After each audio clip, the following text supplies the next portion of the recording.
हुजूर अलैहिस्सलाम फरमाने लगे, भाई एक बंदे के 3 भाई थे। मिसाल देखना और जरा समझाने का अंदाज देखना मेरे हबीब का। करीम रसूल सल्लल्लाहु ताला अलैहि वसल्लम फरमाने लगे, उसके 3 भाई थे, उसके इंतकाल का वक्त आ गया। उसने एक भाई से पूछा, भाई मैं तो दुनिया से जा रहा हूं, तू मेरे साथ क्या करेगा? उसने कहा, मैंने तेरे साथ क्या करना है, बस जैसे ही तू फौत हो जाएगा तेरा रास्ता और है, मेरा रास्ता और है। तो नबी पाक अलैहिस्सलाम ने सहाबा से फरमाया, इस भाई के बारे में तुम्हारा क्या ख्याल है? कहा, हुजूर ये तो बिल्कुल सलाम के काबिल भी नहीं, इससे तो इतना सा भी ताल्लुक नहीं रखना चाहिए, जो फौत होते ही कह रहा है कि तेरा रास्ता। समझ आ रही है मेरी बात? खुश होकर बैठे और गौर से सुने। कहा तेरा रास्ता और है और मेरा रास्ता। तो सहाबा कहने लगे, हुजूर इससे सलाम दुआ भी नहीं रखनी चाहिए, कोई ताल्लुक नहीं, भाड़ में जाए, ये भी कोई भाई है? कहता खत्म होते रिश्ते भी खत्म। नबी पाक अलैहिस्सलाम ने फरमाया, फिर उसने दूसरे भाई से पूछा कि यार मैं तो दुनिया छोड़ रहा हूं, तू मेरा भाई है, तेरा मेरा रिश्ता है, अब तू बता मैं अगर मरूंगा तो तू मेरे साथ क्या करेगा? तो उसने कहा, भाई मैं तेरी तीमारदारी भी करूंगा, जब तू फौत हो जाएगा मैं तेरे गुस्ल के साथ भी शरीक होऊंगा, लोगों के तुझे कफन भी पहनाऊंगा, अपने कंधों पे तुझे सवार करके कब्र तक ले जाऊंगा, दफन में भी शरीक होऊंगा, जनाजा भी पढ़ूंगा, तेरी कब्र पे मिट्टी भी डालूंगा, लेकिन फिर सारी दुनिया वापस आएगी तो मैं भी आ जाऊंगा। नबी पाक फरमाने लगे, इस भाई के बारे में क्या ख्याल है? अर्ज की, या रसूल अल्लाह सल्लल्लाहु अलैहि वसल्लम, ये पहले वाले से तो बहुत बेहतर है, पहले वाले से तो बहुत बेहतर है, तीमारदारी भी कर रहा है, गुस्ल कफन भी कर रहा है, जनाजे में भी शरीक हो रहा है, जनाजे को कंधा भी दे रहा है, दफन में भी शरीक है। हुजूर फरमाने लगे, अब उसने तीसरे से पूछा कि मैं अगर दुनिया से जाऊंगा तू मेरे साथ क्या करेगा?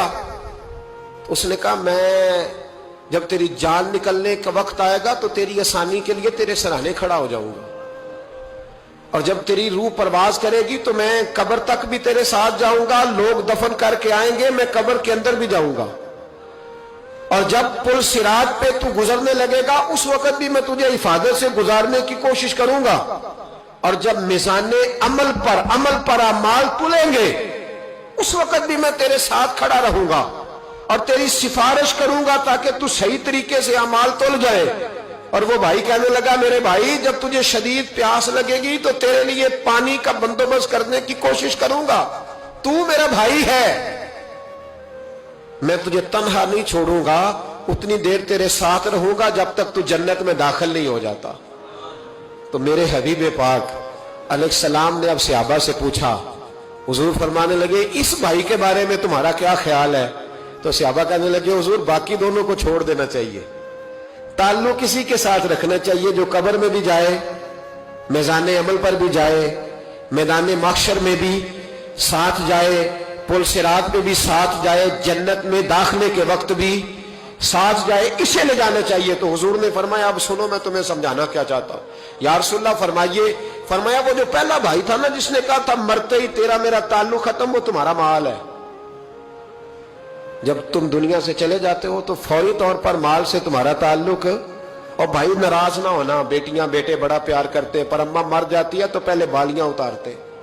हाँ हाँ मैंने देखा है, सोने की बालियां पहले उतरती है, बड़ा प्यार है इनको, रो रहे होते, पर बेटे पहले जेब में हाथ डालते हैं, शनाख्ती कार्ड संभालते हैं कि वहां बैंक में भी जाना है, वहां विरासत का इंतकाल भी दर्ज कराना है, बड़ा प्यार करते हैं, पर पहले देखते हैं तेरे बटवे से क्या निकला। तेरा माल उसी वक्त वारसों के कब्जे में चला जाता है। सुन और याद रख, अल्लाह के हबीब अलैहिस्सलाम फरमाने लगे, वो जो भाई कह रहा था ना कि मैं कब्र तक तेरे साथ जाऊंगा, फिर जैसे दुनिया वापस आएगी मैं भी आऊंगा, फरमाया वो तेरे रिश्तेदार है, वो तेरा भाई है, तेरा बेटा है, तेरा दोस्त है, तेरे ताल्लुक वाला है, वो कब्र तक जाता है पर कब्र में नहीं जा सकता। तो महबूब फरमाने लगे, वो जो तीसरा था ना जो कहता था जन्नत में दाखिल करा के आऊंगा, वो तेरा नेक अमल है, वो तेरा नेक अमल है। फरमाया उसके साथ ताल्लुक मजबूत कर, वो तेरे दुखों का साथी, तेरी प्यास का साथी, तेरी परेशानी का साथी, तेरे पुलसिरात का साथी, तेरा छोटा अमल भी, छोटे से छोटा अमल भी कयामत में अल्लाह की बारगाह में तेरी सिफारिश करेगा और कहेगा, या अल्लाह इसने नमाज पढ़ी थी, इसे जन्नत में दाखिल कर दे, इसने रोजा रखा था, इसे जन्नत में भेज दे। तो महबूब फरमाने लगे, उससे ताल्लुक मजबूत कर जो तेरा पुलसिरात का भी दोस्त है। ये माल का तो लालच करता है, हालांकि तेरे मरते ही माल तो किसी और का हो जाएगा, किसी और का अकलमंदां दा काम ना ही दिल दुनिया ते लाना।